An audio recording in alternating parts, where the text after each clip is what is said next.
Mr. Osman Sulaiman has been a very keen supporter of transitioning.org and he has been a speaker for many occasions. Welcome, Osman. Yes. Okay, good afternoon, fellow Singaporeans. Nice to see you here. It's a big crowd today. I titled my speech today, "A Nation of Sheep Will Beget a Government of Wolves." Why is it titled this way?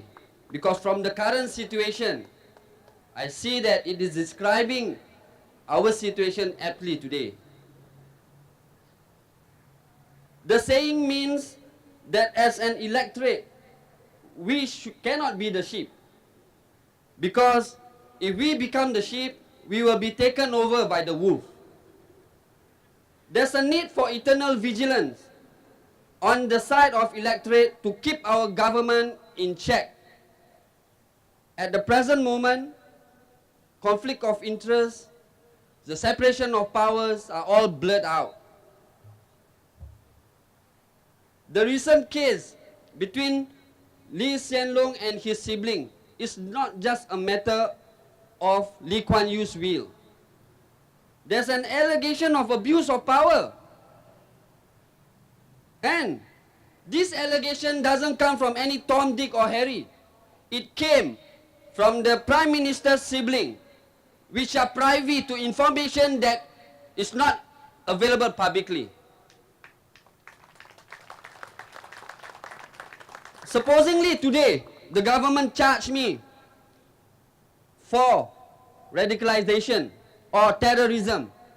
Can I bring all of you here and then declare, no, my people say I'm cleared of terrorism? It's ridiculous. This is what Lee Hsien Loong is doing. He goes into parliament, he declares himself, no, I'm not guilty. Who does he think he is? He is our servant. If he wants to know whether he is guilty, please go to court and we determine that. So it is an appropriate time for us to call for a commissioner of inquiry to be set up. The Inquiries Act, Chapter 193A, allows the President to appoint a commission of inquiry so that the minister can look into this subject matter. But the President also has failed us. What can the President do? What did the President do? Nothing. If we allow the allegation of abuse of power to go uninvestigated, there will be long repercussions to the nation. Then we will be a nation of sheep, afraid to question the use of governmental power. Lee Hsien Yang and Lee Wei Ling allege that they are afraid that the organ of state will be used by the Prime Minister against them. There is no surprise here. The government has been using the organ of state all the time. We have to remember they jailed their political opponents using the organ of state.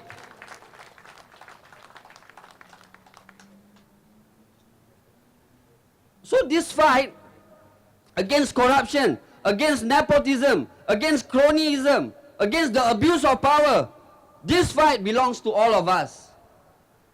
The wolf has always been in parliament.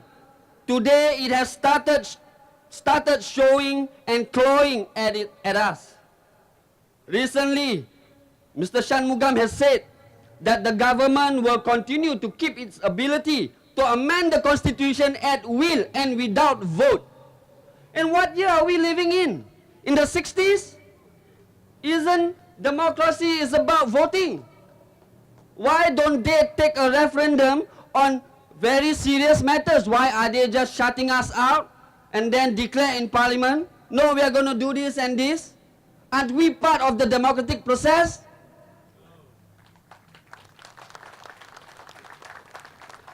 As a nation, we are responsible over what becomes of our leader. Government are shaped by their nations. The attitude of our leaders is determined by our attitude towards them. If we as a nation are not vigilant and watch who we put into office, then the resulting corruption and incompetence could lead to a government of weakness and inaptitude. We are docile and submissive so much that our leaders find no shame in treating us as inconsequential. Are we a nation that believes leaders are not supposed to be asked questions and held to account? Are we a nation that is afraid to tell the truth and show our unhappiness towards the current leadership? We must never confuse dissent with disloyalty. We love our country and make no mistake about it.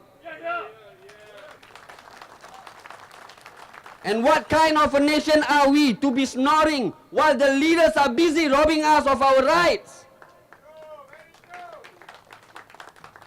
Welfare for the poor is insufficient. The cost of our education is high.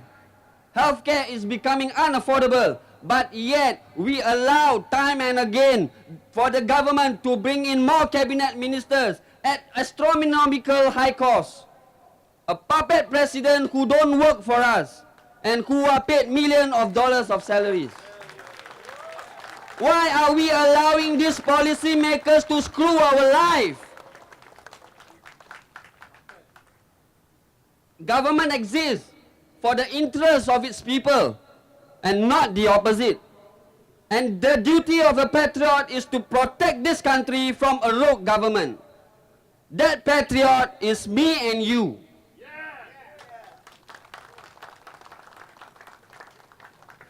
The government is merely a temporary servant. It cannot be the prerogative to determine what is right and what is wrong and decide who is a patriot and who isn't. Its function is to obey orders, not originate them. We are also fed with information by the government, by the press. Our current situation reveals the kind of frauds we have swallowed whole. Giving, as an example, if they give welfare, it makes people lazy. What kind of rubbish is this?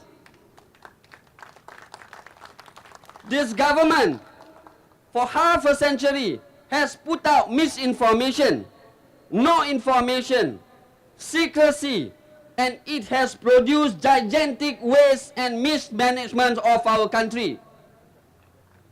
We don't hear about the graft that they are doing at the top level. We don't hear about the untouched poverty at the base because our mainstream media is in cahoots with the government. Unless we, the people, insist on a change, take action personally to follow through, we will continue to be led on.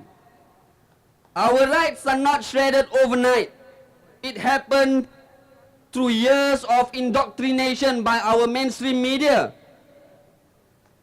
It gets Singaporean people to accustomed to a view of government as unlimited, ever expanding, a good governance, but in the end it is hollow. So we are just living up to our training.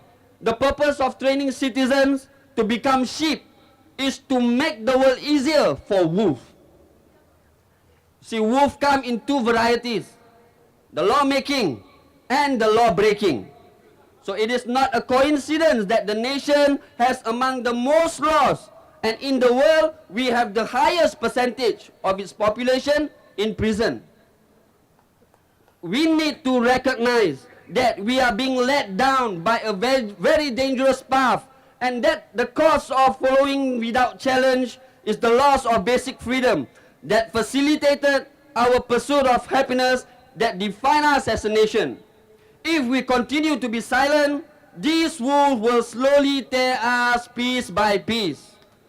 Be silent no more, my friends. Take charge of our nation. Thank you very much.